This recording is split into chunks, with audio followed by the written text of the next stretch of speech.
بۆ ڕوبەڕووبونەوە و پوچەڵكردنەوەی هەوڵی چەندساڵی ڕابردووی چەند ڕێكخراو و ودەزگایەكی جۆراوجۆر بۆ بڵاوكردنەوەی ئیلحاد و دروستكردنی گومان رێكخراوی قوتابیانی کوردستان پڕۆژەی سەرابی ئیلحادی ڕاگەیاند و لەیەكەم چالاكیشدا كۆڕێكی لەژێر ناونیشانی دروشەوەی ئیمان و پوچەڵی ئیلحاد بۆ مامۆستا عەلی باپیر نووسەر و بیرمەندی هەرێمی کوردستان ساز کرد. مەبەستیشم لە ئیلحاد خۆی وشەی ئیلحاد لە قورئاندا بەکار هاتووە.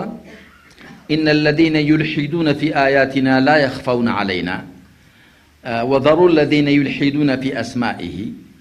وشيء إلحاد بكار هاتوا القرآن ده ومعناه اللعدان لراسي ده إلحاد كوشيء عربي بوخوي هر بريتين للعدان مروف أجر لقل ناخي خوي ده لقل عقلي خوي ده لقل بوني خوي ده راسكا ولقل قردون ده لقل راسكاني قردون ده راسكا ده بيه خواناس بيه وده بيه بروادار بيه. إلحاد بريتين للعدان هم لرو زمانوانيا كيوا هم لرو زاراوەیەکەشیەوە کەواتە ئیلحاد من بەسمان پێ خوانە ناسیە یاددان نەهێنانە بەبوونی خوادا سوبحانەوە وتعالە. نووسەرانیش بە گرنگیەوە لەم پڕۆژەی ڕێكخراوی قوتابیانی کوردستان دەڕوان و بە هەوڵێکی گرنگی ڕوبەڕووبونەوەی شەپۆلی ئیلحادی دەزانن. دیارە هەر سەردەمێک گیر و گرفت و کێشەی خۆی هەیە یا کۆمەڵێک باسخوازیێتە پێشەوە کە تاجی ئەوەیەکەوە قسەی لەسەر بکرێ. دیارە ئەم پڕۆژەی جەنابیشتان لە کاتێکدایەکەوە ئەم باس و خواسی ئیلحاد و ئەو قسانەی کە لەو بارەوەکرێ بووەتە باسی ڕۆژ لانی کەم لە لای نوخبەیەک لە لای گەنجان بۆیە ئەم کارەی جەنابتان کارێکە جێی دەستخۆشی و هیواداری ئینشاڵڵا بتوانن بەرهەمی باش و توێژینەوەی گرنگ بخەنە ڕوو.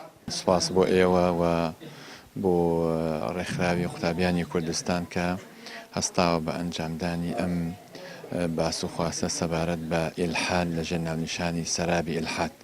لە ڕاستیە پرۆژەیەکە بۆ ئەمڕۆ زۆر پێویستە چونکە هەندێک قوتابیان هەندێک لە خوێندکاران لە قوتابخانەکانە کاریگەری زۆریان لەسەر دروستکراوە بۆی بەرە و جۆرێک یاخود حاڵەتێک لە ئیلحاد بڕۆن.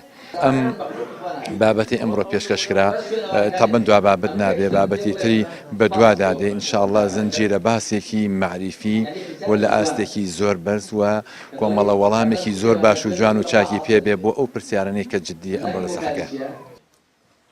پڕۆژەی سەرابی ئیلحاد پڕۆژەیەکی تایبەتی ڕێكخراوی قوتابیانی کوردستانە و بڕیاروایە بە بەرهەمێنانی وێنە و پارچە ڤیدۆیی و پەیامی دەنگی و بڵاوكردنەوەیان لە تۆڕی کۆمەڵایەتی و کەناڵەکانی ڕاگەیاندندا هەروەها سازدانی چالاکی جۆراوجۆر لە شێوازی کۆڕ و سیمینار و کۆنفرانس و خێوەتگە و پێشبڕکێ و چاپ و بڵاوکردنەوەی ئەو کتێبوو نامیلکە و بڵاوکراوانەی لەبارەی مایەپوچی ئیلحادەوە نووسراون بۆ هاونیشتیمانیانی هەرێمی کوردستان بەگشتی و قوتابیان و گەنجان بەتایبەتی بسەلمێنن کە بیری ئیلحاد و بێباوەڕی لە سەراب زیاتر هیچ بنەمایەکی منتیقی و فیکری و زانستی نییە.